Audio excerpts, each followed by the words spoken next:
This is Mark Zuckerberg and Sasha Facebook moderation of controversial content. The Joerogan experience. When we take down something that we're not supposed to, I mean that is like, I mean that's the worst. I mean How that's do you like discern? The worst. Like how, say, like these Christian Facebook pages. I don't know how they found out that 19 of 20 were fake, but if someone just says I am Bob Smith and they post as Bob Smith and they have a photograph and but how really do what they they're doing is compound? trying to talk shit about Joe Biden and get people to vote Republican in the midterms.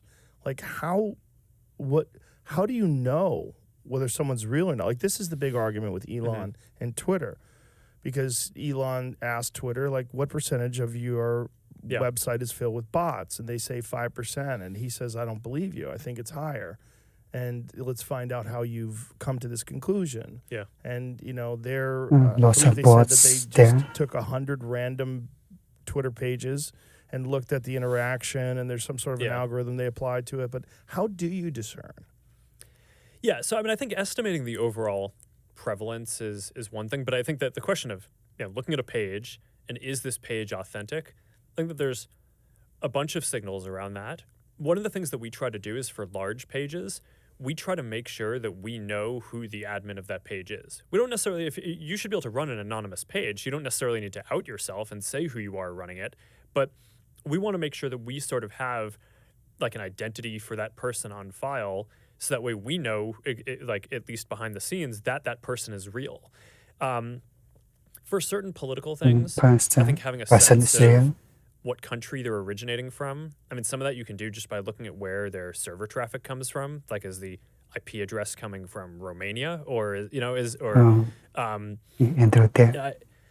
because if it's like an ad in some other country's election, then you probably want to make sure that that ad is especially in countries that have laws around that, are coming from someone who's a valid citizen, or like at least in that place. So there's a bunch of, I think, I don't know, one theme in my worldview around this stuff, and when it gets to some of the stuff that we talked about before, is like, I don't think that this stuff is black and white, or that you're ever going to have like a perfect AI system. Gray area. I think it's all trade-offs all the way down, right? And it's and you could build a system, and you can either be overly aggressive and capture a higher percent of the bad guys, but then also by accident take out some number of good guys, or you could be a little more lenient and say, okay, no, the cost of taking out any number of good guys is too high, so we're going to tolerate having just a little bit more like more bad guys on the system. These are values questions, right? Around what do you value more, and those are super tricky questions. And part of what I've struggled with around this is I didn't get into this to basically judge those things. I got into this to design technology that helps people connect, right? It's like, and like, I mean, you could probably tell we spent the first hour talking about the metaverse and the future of basically building this whole technology roadmap that gives people this realistic sense of presence. It's like, that's what I'm here to do, right? So this whole thing that's like arbitrating what is okay and what is not, I obviously have to be involved in that, because this is at some level, I run the company, and I can't just abdicate that. But I also don't think that as a matter of governance, you want all of that decision-making vested in one individual. So I think one of the things that our country and our government gets right is the separation of powers. So one of the things that I tried to create is we created this oversight board. It's an independent board that basically we appointed people whose kind of paramount value is free expression, but they also balance that with things like, when is there going to be real harm to others in terms of safety or privacy or other human rights issues. And basically that board, people in our community can appeal cases to when they think that we got it wrong, and that board actually gets to make a final binding decision, not us. So in a way, I actually think that that is a more legitimate form of governance than having just a team internally that makes these decisions, or maybe some of them go up to me, although I don't spend a ton of my time on this on a day-to-day basis. But like, I think it's generally good to have some kind of separation of powers where you're architecting the governance, so that way you have different stakeholders and different people who can make these decisions, and it's not just like one private company that's making decisions even about what just happens on our platform. How do you guys handle things when they're a big news item that's controversial? Like there was a lot of attention on Twitter during the election because of the Hunter Biden laptop story. The New York Post. Yeah, we had that too. Yeah, so you guys censored that as well? So we took a different path than Twitter. I mean, basically the background here is the FBI, I think, basically came to us, some folks on our team, and was like, hey, just so you know, like you should be on high alert. There was we thought that there was a lot of Russian propaganda in the 2016 election.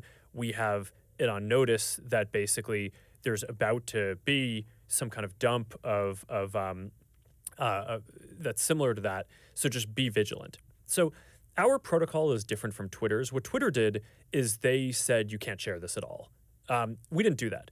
What we do is we have.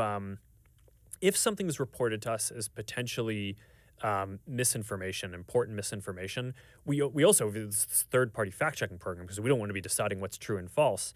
And for I think it was 5 or 7 days when it was basically being determined whether it was false, the distribution on Facebook was decreased, but people were still allowed to share it. So you could still share it, you could still consume it.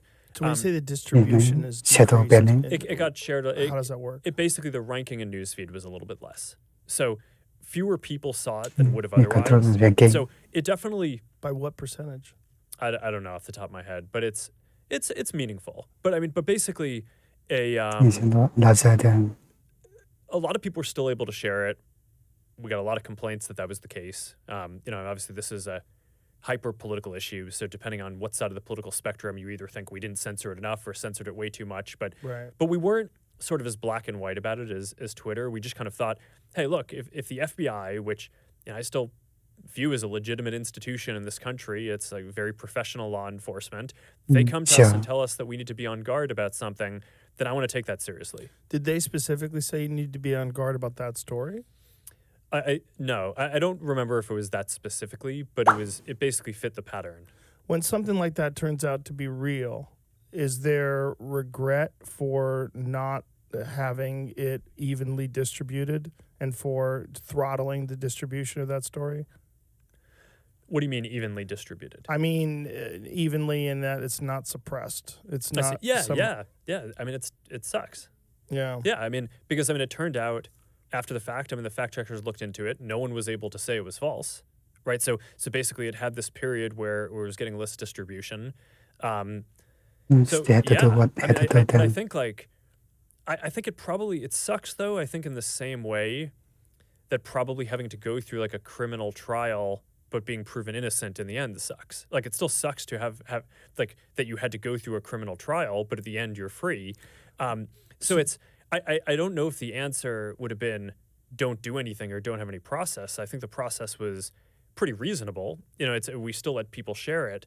But obviously, you don't want situations like that. But it's certainly much more reasonable than Twitter's stance. And it's probably also the case of armchair quarterbacking, right? Or at least Monday morning quarterbacking, I should say. Because in the moment, you had reason to believe, based on the FBI talking to you, that it wasn't real and that there was going to be some propaganda. So what do you do? Yeah. And then if you just let it get out there, and what if it changes the election and it turns out to be bullshit? That's a real problem. And I would imagine that those kind of decisions are the most difficult. The decisions of like what is allowed and what is not allowed. Yeah. I mean, what would you do in that situation? I don't know what I would do. I would have to like really thoroughly, well, first of all, you're dealing with the New York Post, which is one of the oldest newspapers in the country. So I would say I would want to talk to someone from the New York Post, and I would say, how did you come up with this data? Like, where are you getting the information from? How do you know whether or not this is correct? And then you have to make a decision because they might have got duped. It's hard because everybody wants to look at it after the fact. Now that we know that the laptop was real and then it was a legitimate story and there is potential corruption involved with him. What we we think, oh, that should not have been restricted. That should not have been banned from sharing on Twitter. Right. I think everybody agrees with that. Even Twitter agrees with that. But the thing is, then they didn't think that. In the beginning, they thought it was fake. So what do? Like, if something comes along and the Republicans cook up some scheme to make it look like Joe Biden's a terrible person, and they only do it so that they can win the election, but it's really just propaganda. What are you supposed to do with that? You're supposed to not allow that to be distributed. So if they think that's the case, it makes sense to me that they would try to stop it. But I just don't think that they looked at it hard enough. When the New York Post is talking about it, censoring everything they're is pretty kind of smart bad. about what they release and what they don't release. If they're going over some data from a laptop and you could talk to a person, but again, like, this is just one story, like one individual story. Like, how many of these pop up every day, especially in regards to polarizing issues like climate change or COVID or foreign policy or Ukraine. Anytime there's like a really controversial issue where some people think that it's imperative that you take a very specific stance and you can't have the other stance. Like, those moments on social media, those trouble a lot of people because they don't know why certain things get censored or certain things get promoted. Yeah, I agree. And it's like to be in your spot. And one of the things that I really wanted to talk to you about is this, because like to be in your spot must be insanely difficult. To have, no matter what decision you make, you're going to have a giant chunk of people that are upset at you. And there might be a right way to handle it, but I don't know what the fuck right way is. Well, I think the right way is to establish principles for governance that try to be balanced and not have the decision-making too centralized. Because I think that it's hard for people to accept that, like, some team at Meta or that I personally am making all these decisions.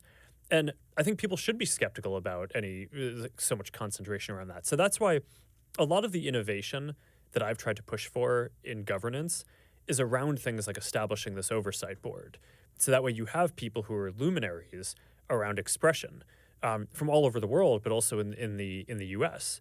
Folks like Michael McConnell, who's a Stanford professor, who's like he was I forget which Republican president appointed him, but he was I think going to be considered for the Supreme Court at some point. He's a very very prominent and kind of celebrated free expression advocate, and he helped me set the thing up. And I think like setting up forms of governance around that are independent of us, that basically get the final say on a bunch of these decisions, and that's a step in the right direction. In the Hunter Biden case that you talked about before, I don't want our company to decide what's misinformation and what's not. So we work with third parties and basically let different organizations do that. Now, then you have the question of, are those organizations biased or not? And that's a very difficult question, but at least we're not the ones who are basically sitting here deciding. We're not the Ministry of Truth for the world that's deciding whether everything is true or not. So I'd say this is not a solved problem. Controversies aren't going away. I think that it is interesting that the U.S. Is actually more polarized than most other countries. So I think sitting in the U.S., it's easy to extrapolate and say, hey, it probably feels this way around the whole world.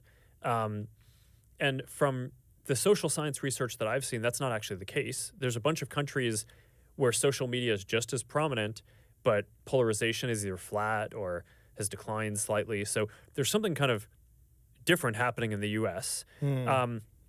But for better or worse, it does seem like the next several years do seem like they're set up to be quite polarized. So I tend to agree with you. There are going to be a bunch of different decisions like this that come up because of the scale of what we do. Almost every major world event has some angle that's like the Facebook or Instagram or WhatsApp angle about how the services are used in it.